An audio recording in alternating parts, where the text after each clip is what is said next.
Though desperately weakened by the blood loss from the scourging, Jesus is made to carry his own cross to Calvary, the place of his crucifixion outside of the city of Jerusalem.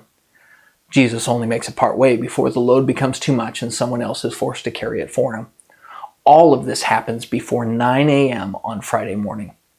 Reaching Golgotha, Jesus is stripped of his clothing, nailed by his hands and his feet to the rough wooden cross, and hung between two thieves.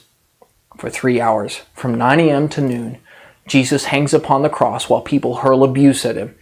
He never speaks any bitterness or accusations, and he never fights back. Matthew, Mark, and Luke all record that from noon until 3 p.m. a darkness fell upon the whole land, a miraculous sign from God as a testimony of the evil that was being done to his child. At 3 o'clock in the afternoon, Jesus will cry out, "It is finished," breathe his last breath, and die. And Jesus cried out again with a loud voice and yielded up his spirit.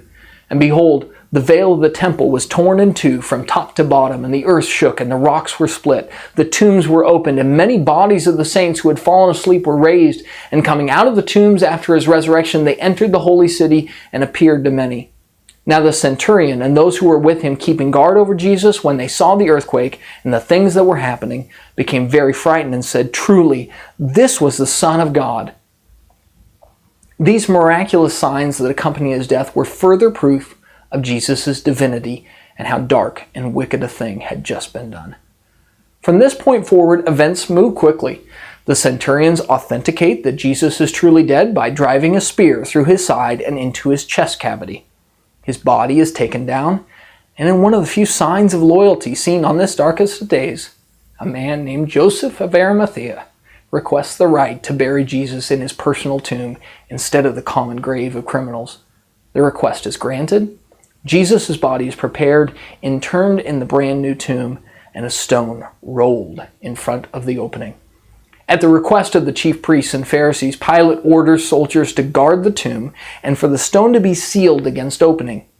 Even in death, they feared Jesus' influence.